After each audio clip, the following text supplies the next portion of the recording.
Sim Notícias. Oferecimento Móveis Rimo. Seu sonho, sua casa. Ótica Veja. Tradição há 47 anos na região. Centro Linhares. Cachaça Princesa Isabel. Do solo capixaba para o mundo.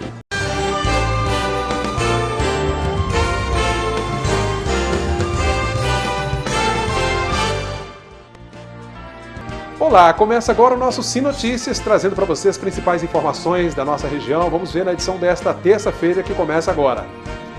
Um ato público marcou a luta contra a violência aos idosos em Linhares nesta manhã. 2 mortes na BR-101 durante o final de semana prolongado.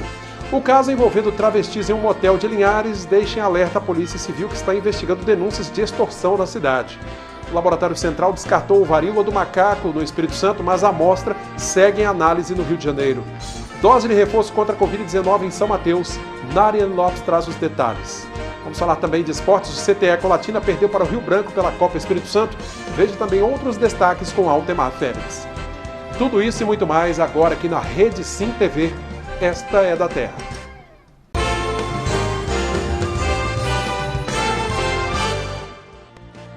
O número de casos de violência contra idosos aumentou durante a pandemia. Em Linhares, um ato nesta manhã chamou a atenção para a violência contra esse público. A manhã desta terça-feira foi marcada por uma belíssima ação para conscientizar a população a respeito da violência contra a pessoa idosa. Hoje é mais um dia de enfrentamento, de mobilização e sensibilização da sociedade para os casos de violência contra a pessoa idosa. Durante esses anos de pandemia, o número de boletins de ocorrência, de denúncias contra a violência contra a pessoa idosa, ela quase que dobrou. Então nós precisamos combater qualquer tipo de violência, de violação de direito contra a pessoa idosa. Então é por isso que nós estamos aqui hoje. Em Linhares, são desenvolvidos vários projetos voltados para os idosos, a fim de valorizá-los. Nós temos nos CRAS o serviço de convivência para pessoas idosas, temos o projeto Vivência Arte, que trabalha a prevenção, mas nós temos também no CREAS uma equipe específica para atender os casos de violência. Hoje o Vivência Arte, ele atende os 7 CRAS do município e 18 territórios do interior. Nós somos serviços de convivência volante, entendeu? Levamos os serviços até também aos interiores do município, como psicóloga, questão de escuta, juntamente com o NAPS, a Delegacia do Idoso. E esses projetos têm feito com que eles se sintam cada vez mais ativos. Tem grupo de dança, tem música, tem o coral do CRAS, que eu participo, inclusive. Tem muitas atividades boas e levanta o astral do idoso. Porque você sabe, todo idoso, principalmente se frequenta o CRAS, é carente. E quando ele recebe um abraço de alguém, um carinho, é tudo que ele quer. Que às vezes ele não tem em casa e procura lá. Então, esse projeto é muito importante. O idoso tem que ser respeitado.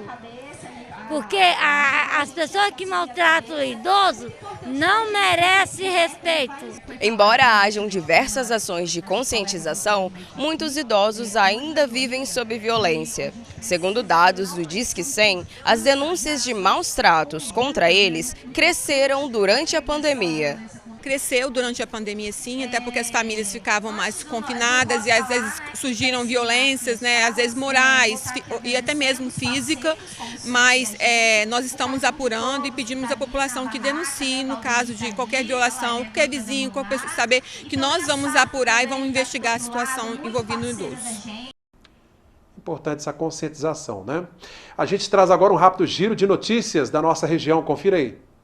2 pessoas morreram na Operação Corpus Christi da Polícia Rodoviária Federal em 2022 no Espírito Santo. No balanço da operação divulgado pela PRF, foram 24 acidentes em rodovias federais do estado. A operação começou à meia-noite da última quarta-feira, dia 15, e terminou no último domingo, dia 19, à meia-noite. De acordo com a PRF, houve redução no número de ocorrências registradas este ano, uma vez que houve maior número de veículos transitando nesse período sem restrições sanitárias por conta da Covid-19. Um policial militar de Linhares foi preso numa ação da PM em Minas Gerais. Ele estava com um grupo acusado de invadir uma fazenda para apreender tratores para pagar uma dívida do dono da propriedade. Segundo a Polícia Mineira, o caso aconteceu em Teófilo Otoni no final de semana. 10 homens, 3 deles armados, se passaram por fiscais do trabalho e apreenderam 2 tratores da propriedade. Além do PM, foram presos um policial federal e outros 2 homens que se passaram por policiais. Um deles assumiu ter organizado o grupo para ir até a fazenda e recuperar os tratores para quitar uma dívida do fazendeiro.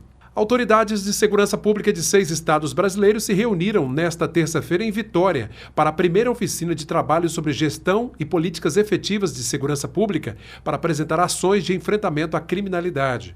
O encontro reuniu representantes do Rio Grande do Sul, São Paulo, Paraíba, Pernambuco, Pará e Espírito Santo. O governador Renato Casagrande mencionou o principal programa de combate ao crime no Espírito Santo, o Estado Presente.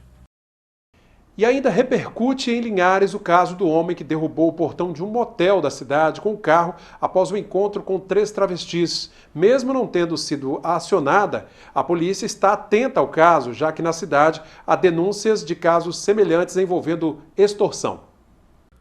O homem que aparece nesta imagem está fugindo de travestis. O caso aconteceu na madrugada e manhã do último sábado. Dentro do motel, as travestis começaram a filmar o cliente, que mostrou descontentamento com a ação. Bonito, que cena mais linda, será que um homem casado com a travesti? Olha aqui, dá tchau, travesti.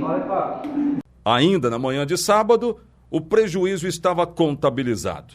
O portão do estabelecimento ainda estava no chão e o vídeo do cliente postado em aplicativos de conversas.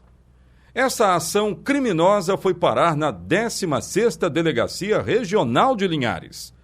A polícia acredita que o grupo de travestis extorquem clientes após filmarem os programas sexuais, aplicando assim golpes nas vítimas. Nós tivemos acesso a esse vídeo também, em Linhares. Porém, a vítima, a pessoa jurídica do motel, não procurou a polícia para registrar boletim de ocorrência, etc. Embora nós tenhamos ali um crime de dano, é um crime que se procede mediante requerimento da vítima. Ela tem 6 meses para procurar a delegacia e não foi procurado. E sobre o contexto que resultou naquela fuga, há também informes que dizem que vem acontecendo aqui em Linhares de travestis realizarem programa com pessoas e depois querer realizar extorsão para divulgar imagem, etc. De fato, isso também acontece, é uma realidade, mas que não foi relatado naquele caso, naquele episódio. Eu não posso dizer aqui que aquele episódio trata-se de uma tentativa de extorsão ou de uma extorsão em que ele fugiu daquela forma. Não. A polícia não foi oficialmente procurada nem pelo motorista, nem pelo motel. Vamos falar de saúde agora. O caso suspeito de varíola de macaco no Espírito Santo foi descartado pelo LACEN, o Laboratório Central. Bom, a amostra, no entanto, segue em análise no laboratório da Universidade Federal do Rio de Janeiro. O Espírito Santo investiga o primeiro caso de varíola dos macacos. Trata-se de um homem estrangeiro de 44 anos, comandante de uma embarcação marítima de carga procedente de Singapura, fundeado na costa capixaba. O subsecretário de Estado da Saúde relata como a secretaria tomou conhecimento do caso. Nós recebemos uma notificação da Anvisa, que é o órgão que regula a entrada de pessoas no Brasil, seja por aeroportos, seja nas fronteiras e seja em portos. Esse navio estava fundeado aqui no Espírito Santo, aguardando para atracar. Então eles notificaram uma pessoa a bordo, que é o comandante do navio, com alguns sinais que poderiam remeter a essa varíola, né, causada pelo vírus monkeypox. O caso começou a ser investigado na última quarta-feira, quando o homem deu entrada em um hospital particular da Grande Vitória, onde permaneceu isolado. Segundo o subsecretário de Saúde, exames foram realizados e partes deles foram enviados para a Universidade Federal do Rio de Janeiro, que dará prosseguimento às investigações. Nós, assim que soubemos, imediatamente a equipe que cuida dessa questão fez as tratativas porque ele foi desembarcado, foi internado no hospital privado e orientamos então quais os materiais a serem coletados. Esses materiais foram coletados, os primeiros exames realizados aqui no Espírito Santo e o restante do material é encaminhado para referência nossa, que é a Universidade Federal do Rio de Janeiro. A secretaria, o homem relatou que não teve contato com pessoas com os mesmos sintomas. Ele relata que não teve contato no período que a doença pode se transmitir com pessoas com os mesmos sintomas ou confirmados com a doença, né? Então é o relato dele. Ele estava no navio há alguns dias já nesse navio e relata então que nesse período não teve contato com nenhuma pessoa que pudesse ter sintomas parecidos ou confirmados para essa doença. Na última quinta-feira, o Ministério da Saúde confirmou um caso da doença. O paciente é da cidade de Indaiatuba, São Paulo, e possui um histórico de viagem para a Europa. Reblin destaca as formas de transmissão da doença e como preveni-las. A forma de transmissão dessa doença, ela é uma transmissão, primeiro, por gotículas, então ela pode se transmitir por pessoas que estão próximas, ela pode se transmitir pelo contato da pele do indivíduo que está doente com a pessoa saudável. Essas são as duas principais formas de transmissão da doença. E, secundariamente, a roupa de cama, roupa do próprio indivíduo, talheres, utensílios que a pessoa doente esteja usando e que, se for compartilhado com outra pessoa, pode transmitir também. O tratamento ele é um tratamento sintomático, de suporte para que isto não complique, né? É uma doença que, normalmente, ela cursa de maneira benigna, mas ela pode sim complicar. Então, o tratamento é para evitar que haja complicações. Tem que continuar atento, né? Vamos agora ver como fica o tempo nesta quarta-feira em toda a região. A quarta-feira vai ser com sol entre nuvens e chuva fraca. Linhares com temperaturas entre 20 e 31 graus. Em São Mateus, mínima de 17, máxima de 28. Colatina com mínima de 19, máxima também de 28 graus. Já em Vitória, a mínima é de 17, máxima 29 graus.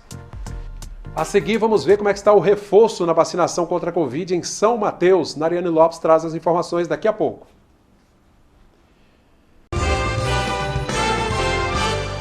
Voltamos com o nosso segundo bloco de hoje. Vamos seguir direto para São Mateus para saber como é que está a aplicação da dose de reforço contra a Covid-19 na cidade. Nossa colega Nariane Lopes tem as informações. Olá, Nariane. Ei, Cláudio, boa noite a você, boa noite a todos que nos acompanham mais um Sim Notícias. Pois é, uma boa notícia, né, Cláudio? Em um único dia, 210 pessoas receberam o imunizante contra a Covid-19 em uma praça municipal da cidade. O município está avançando na imunização da população. Segundo informações da Secretaria Municipal de Saúde, foram aplicadas 170 doses de AstraZeneca e 40 de Coronavac. Também foram aplicadas no mesmo dia 30 doses da vacina contra a influenza. Nós vamos agora mudar de assunto para falar de esporte. Com data prevista para agosto, o Campeonato Capixaba Série B terá participação de 12 times, entre eles o São Mateus. O Pitbull do Norte se apresenta na próxima quinta-feira para a disputa.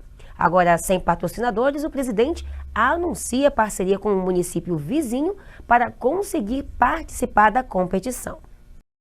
Durante muitos anos, o time do São Mateus esteve na liderança de vários campeonatos de futebol a nível estadual e Brasil. O time, que se consagrou campeão da primeira divisão do Campeonato Capixaba em 2009 e 2011, fez história no cenário esportivo. Eu sou aquela pessoa que cresceu vendo o time conquistar alguns títulos, sendo derrotado em algumas partidas que eu ficava na arquibancada chorando. Então eu sou aquele torcedor fanático que ama o clube, que tem um pensamento de ver o clube nas alturas ainda. Mas assim, eu vivi muitas glórias naquela arquibancada ali. Time campeão da segunda, da primeira, aquela confusão contra o Rio Branco. Isso só motiva a gente a ter mais paixão pelo clube, né? Há alguns anos, o time vem enfrentando problemas financeiros. Mas a notícia que saiu essa semana é boa. Sob a presidência de Girley, o Pitbull do Norte se apresenta na próxima quinta-feira, após parceria com o município de Conceição da Barra. A gente tem um time modesto, mas é um time que acredito que vai fazer o diferencial no campeonato. Nós temos uma parceria com um time da Série A2 de Paulista, que está nos mandando 5 jogadores por empréstimo, tá? É empréstimo. Nós temos 3 jogadores chegando do estado da Bahia. Temos 2 jogadores com passagem no futebol colombiano. Um atacante com passagem no futebol gaúcho da primeira divisão. Jogou no time grande do futebol gaúcho. A gente não vai revelar quem é ainda. Com passagem no futebol mexicano e italiano. E vamos incrementar ainda com os jogadores da região. Uns 4, 5 da região, mais uns 4, 5 da nossa categoria de base. De torcedor a presidente, Girley realiza o sonho de seu pai, já falecido. Era uma pessoa fanática pelo São Mateus, ele participou daquela construção daquela arquibancada de tijolinho, e ele me ensinou a ter carinho e amor por clube. E honrando a memória dele, que era o sonho dele em ser presidente do clube, hoje eu me tornei presidente do clube, e eu quero tornar esse sonho dele em realidade, que é ver o time na Copa, no Campeonato Brasileiro da Série D e chegando na Série C. Não sei se eu vou conseguir esse fato, né, esse feito, mas espero que de lá de cima ele me ajude aqui embaixo. O estádio do Sernambi foi interditado pela Vigilância Sanitária. O Manuel Moreira Sobrinho já foi cenário de grandes partidas, clássicos que já estão eternizados na história do futebol capixaba. Diante a interdição, os jogos do Campeonato Série B 2022 acontecerão na cidade de Pinheiros. Infelizmente o nosso estádio, né, o Sernambi, está interditado, que precisa passar por melhorias. Nós temos buscado recursos, mas o recurso não chega. Nós temos solicitado alguns poderes, né, para nos ajudarem, mas a gente não consegue acesso a essa ajuda, não tem chegado até nós. Mas a gente acredita que a gente vai mandar numa cidade vizinha os jogos e a nossa torcida vai estar presente, que é Pinheiros. Você tem ideia como que é as coisas? O prefeito, tá, de Pinheiros nos procurou, nos cedendo toda a estrutura do estádio para nos ajudar. Então é tão fácil, né? Fazer o diferencial, acreditar e apoiar. Bom, boa sorte a todos os times participantes. Por hoje é só e eu volto com você no estúdio em Linhares. Cláudio, uma boa noite. Amanhã eu retorno com mais notícias aqui de São Mateus e também da região. Eu espero você. Obrigado, Nariane, pelas informações. Até a próxima edição do Sim Notícias. Um intervalo rapidinho, daqui a pouco, no nosso terceiro e último bloco, os destaques esportivos. E tem a derrota do CTE aqui na nossa região, que perdeu para o Rio Branco pela Copa Espírito Santo. Voltamos já. De volta com o nosso terceiro e último bloco de hoje, o CTE jogou mal e perdeu por 4-0 para o Rio Branco pela Copa Espírito Santo. Vamos ver na voz de Altemar Collen. O primeiro gol saiu logo aos 10 minutos. Maurício Luiz entrou pela esquerda e bateu, repare, a bola passou embaixo do goleiro do CTE. Pênalti sofrido pelo jogador Henrique. Foi um verdadeiro golpe de judô, hein? Derrubando ali o atacante Henrique. Na cobrança, Rafinha de perna esquerda. Goleiro num canto, bola no outro. Aos 40 minutos ainda da primeira etapa, Rio Branco 2-0. Olha só que jogada, hein? O zagueiro cai, se atrapalha todo e fica fácil para o Rio Branco fazer com Jonathan aos 21 minutos. Realmente uma falha total ali. Bizonha da zaga, todo mundo olhando. Quarto gol e novamente a zaga assistindo o jogo. Bola enfiada no meio dos zagueiros do CTE. Henrique aproveitou, ampliando, fazendo 4 para o Rio Branco, 0 para o CTE Colatina.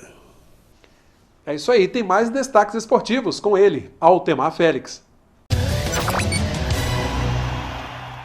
Muito bem, o nosso Linhares Futebol Clube na Copa Espírito Santo de Futebol 2022. Com a derrota no último final de semana, 1-0 para o Esporte Clube Brasil Capixaba, o Linhares chega à lanterna da competição. Ou seja, o Esporte Clube Brasil Capixaba foi lá e pegou assim, ó, entregou a lanterna na mão do nosso Linhares Futebol Clube, que fica, é claro, numa situação delicada para se classificar à próxima fase da competição.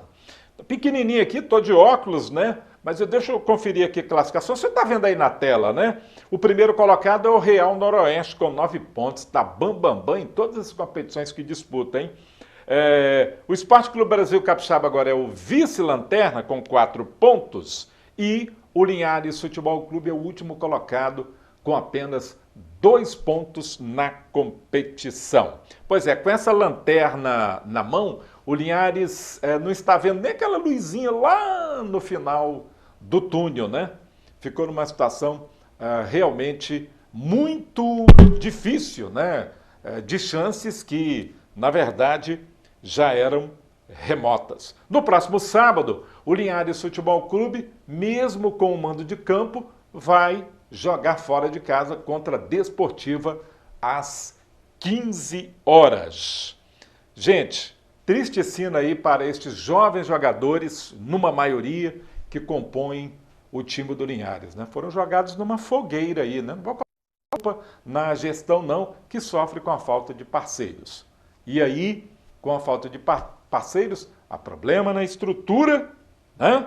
E problema para se montar um time mais competitivo. Eu espero que esses jogadores são, né, aqueles que têm potencial e possam ainda nos representar no futebol profissional em times mais competitivos nas competições estaduais.